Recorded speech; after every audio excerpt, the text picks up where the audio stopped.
is NDTV.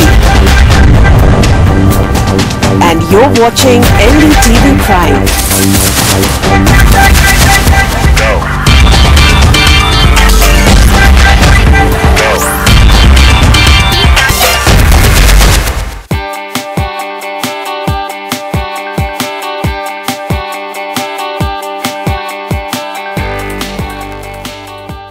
India is a young country hungry for the best opportunities in all spheres, of course, including education. But what more can we do? We keep talking about making education a game changer and how this is what we need to ensure that a demographic dividend doesn't become a demographic disaster. But are we doing enough? What can we do to create more world-class institutions in the country? Joining me today, a very special panel. These are people, of course, who know their stuff, who are invested in education, to tell us just where we are going wrong, what we are doing right also very significantly, and as we always want to know, is the glass half full or not? Well, let me introduce my panel to you right away. I'm joined by Sanjeev Bikhchandani. He's a co-founder of Naukri.com, also a co-founder of Ashoka University. Thanks for being with us. Kerry Parker, CFO of Deakin University, Australia, with us is Dr. Rajkumar, Vice-Chancellor, OP Jindal Global University, and also joining us, Ravneet Pava, Global Executive Director with Deakin University, Australia. Thanks all so much for taking our time to be with us today. Sanjeev Bikhchandani, let me start by asking you. First, if you wear your Naukri hat in response to this question, there is much hand-wringing and chest beating around the fact that in India, the aim of education has increasingly become just employment. Do you think that that's fair, a fair statement to make? And is that a problem? The aim of some education is employment. But I think every student's aspiration, or most students' aspiration, is employment, which may or may not have anything to do with education. The truth is that most of us in India today are doing jobs that have very little to do with what we studied in school or college. Okay, and that's a reality. But I think, having said that and accepted that, really it's about equipping students for life, and that's a slightly broader aim. And some of it is employment, some of it is other stuff. Kerry, would you agree? Is that something that works for the world as well? Because the point that Sanjeev is making is something that we've been talking about a lot. That how many of us are actually using our skills, or what ought to have been our skills, and where we ought to have been trained, to what we are doing today. Many of us sort of just land into it by accident. Increasingly, we see courses or institutions that become quite front burner, and they're much talked about, and so they become aspirational, whether or not the students are fit or not. Is that, you think, of something we ought to be concerned about, or not really? Someone once told me that a person can expect to change careers about 8 or 9 times in their life. So to do a degree and then think that you're going to be doing that for life is probably is an incorrect sort of assumption to make. I think what we need to do is prepare students for life, and part of doing that is to ensure they have an education that will support them to do that. I think students gain a lot of other skills apart from just being educated whilst they're at university. Certainly at Deakin, we have a large graduate employment program where we try to train people or give them ideas about how to start looking for work, how to prepare themselves, how to form their CVs. But we always start with a question about what about them and where they want to go as well. Dr. Rajkumar, when we talk about world-class institutions, when we talk about, because these are the kind of institutions that will equip students with so much more than just that degree which will get them a job. What does it really mean? What is a world-class institution? Who's going to define one? Because if you pick up if you look at the ads, everyone's now claiming to be a world-class institution. Everyone's throwing some ranking your way. So it's really mind-boggling in a sense, isn't it? I agree with you, and I think increasingly there is a global consensus in relation to what constitutes a world-class institution. And if you remember, even a decade ago, Indian institutions used to be very skeptical about the idea of international rankings, benchmarking of institutions. But I think the last 5-6 years has had a tectonic shift in both in the mindset and the approach towards world-class universities. We in India started the National Institutional Rankings Framework, in some ways ranking Indian institutions. Which then again became debated and sort of that opens another... But a beginning, you're saying? Well, most importantly, as we speak, a new set of regulations have been introduced. This was introduced by Mr. Jaitley 2 years ago in the budget. The idea of 10+10 public and private institutions, which were initially, of course, called world-class universities, and then they defined it as institutions of eminence. But the philosophy and approach to that is pretty much defined. And very interestingly, in those regulations, it has been defined that those institutions, the idea is to be seen in the rankings, and they have actually said the Times Higher Education, the QS, and the Shanghai Jiatong rankings is the criteria for determining whether these are world-class universities. So for the first time in the contemporary evolution of Indian higher education, there is a recognition that we need to benchmark ourselves internationally. Sanjeev Bikanjani, come in at that point, because again, each time that happens, you know, then we love comparing ourselves to China, and we're just shown up poorly time and time again. We know that we have the IITs, we have the IIMs, we have several institutions which are definitely world-class. Why don't we make the cut? I think if you look at the criteria of these global rankings, I think one big criterion is producing research which is published in the leading peer-reviewed journals globally. There, I'm afraid, in the case of India, we don't make the cut. And if you know, if this is a competitive situation, if you don't make the cut in one big criterion, you tend to lose out. Correct me if I'm wrong, sir. Yeah, that's okay. Also on internationalization, we don't have international faculty, we don't have international students.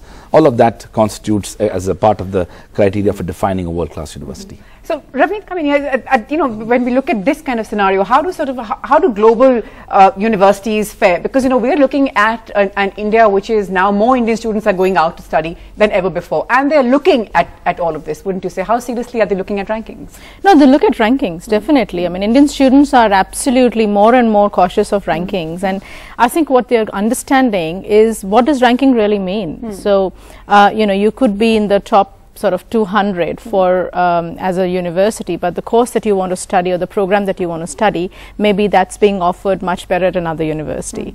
So while the students understand the three ranking that were just mentioned, I think in addition to that, they're also understanding, I want to know the ranking of this particular program in this particular university.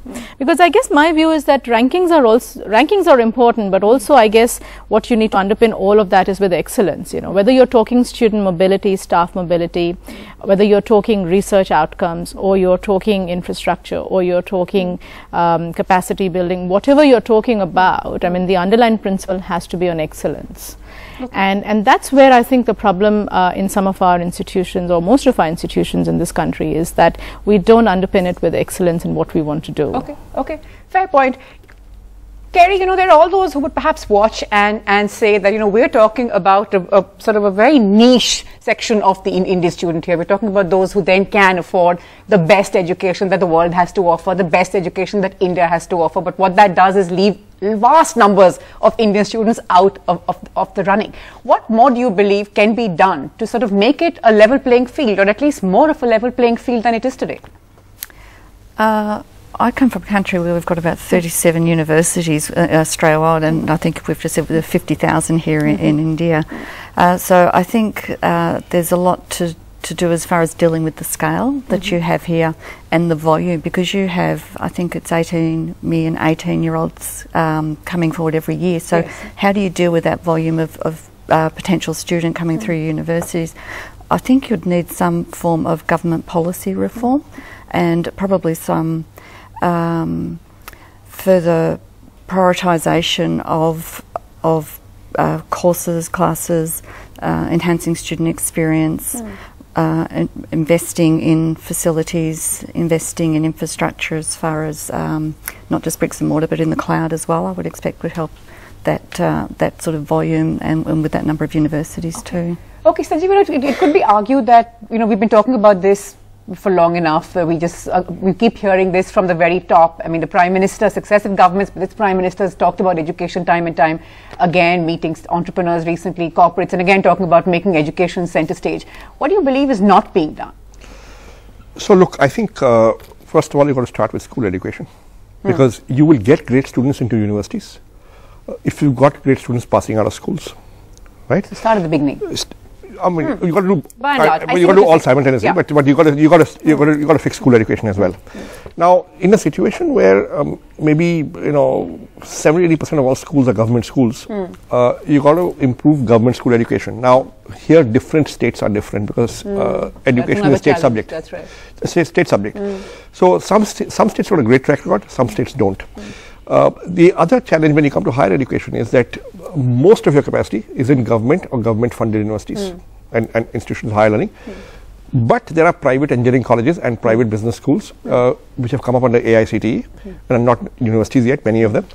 But there again, you see, there is some amount of, I think, fixing that needs to be done of who gets to educate. And then you will find that, look, the truth also is that you really can't charge market fees. You really can't charge the real cost. Okay, because it gets very expensive then. So excellence costs money, right? But you can't load that cost. I just want to understand that better. Is that also because we have such few centers of excellence? I mean, if we would have more Ashokas and more Jindals and more these. No, I'll tell you. See, if you want to attract, you simply don't produce enough great PhDs in this country, which means that if you want great PhDs, in the short run, you have to attract them from overseas. Secondly, you have to incentivize people to do PhDs. Yeah, right. So, I speak often at various engineering colleges and management schools, and one question I often ask is, how many of you want to come back here and teach? And very few hands go up. So, teaching is not a real aspirational career for very many students. And you've got to change that. Because it may not be as lucrative. And also, I mean, one point I find the difference between, say, the Western world or what we see in India is the hunger for excellence in research, even in our top institutions. We've spoken about this in the past. Yeah, there is a lot of thing about, yes, you do that, you may tick the boxes, you may do, some people do it, but most would tick the boxes or do it. But I guess the need and the hunger to be able to be world class really is just, I feel I think we've put research on the back burner for too long. But there's something else that you said which I want to get I want to get Rajkumar in, which is the kind of people getting into education. You drive a little out of Delhi, and I've just seen 2 weeks ago in MIT 1, 2, 3, and that was the Merit Institute of Technology 1 and Merit Institute of Technology 2 and 3, and it carried on. And you add the word management and you'll find more. Yeah, so again, this comes back to the point that was just being made earlier. How can we break out of this system? Because now we're seeing children end up in these institutions, degrees are dodgy, their careers are at risk, and sometimes the consequences are just extremely tragic. So I think it's very important to get the trajectory of the growth and evolution of higher education. At the dawn of Indian independence, we had 20 universities, and today we have 800 plus. We have 50,000 higher education institutions, which comprising of colleges, standalone business schools, standalone law schools, of course colleges affiliated and autonomous and all of that. And for the last several decades, we never bothered about quality. So it's very important that we were busy focusing on expanding the higher education sector. I mean, at one level, and that's a dichotomy, it exists today too. We have 850 million people in India who are less than 35 years of age. These young people need to be educated. Our gross enrollment ratio, even after 60 years of higher education, is only 20%, which means over 70+% of people who are otherwise in a position to be educated, there are not enough institutions. We don't have faculty for existing institutions. So we are in a very unique set of crises which cannot be responded unless we compartmentalize different approaches to higher education reforms. And one thing which I would want to quickly respond to, one of the points about private versus public is, as of today, we have 70% of our higher education institutions are private, and 70% of students are also in private higher education institutions. The regulatory architecture that we need to have should enable the kind of investment that is needed for private sector. The only one thing I will say is that we should not make a mistake of promoting for-profit institutions. Okay, I completely agree. Look, no good professor, no self-respecting professor will work for a for-profit institution. Okay. But you see, when you look at world-class universities like, say, Deakin University, the investment that has been made in terms of physical infrastructure, talent acquisition, research and capacity building is significant. So we should not underestimate the need for significant resources, and where it comes from, is that investment being used, also, perhaps. I just like to get, sorry, I was just going to say, I mean, I find that there is investment available in India now, if you agree, than what it was 5 years back. Sure, but you know, see, but then the aspiration to be part of the global imagination has happened now, and we cannot be part of global imagination. Just to give you a perspective, if you pick up a first-rate a Peking or a Tsinghua university in China, and if you look at the research budget of one of those universities, and I tell you, even the research budget of, not research budget, the entire budget of all IITs put together will be less than the research budget of a leading Chinese university.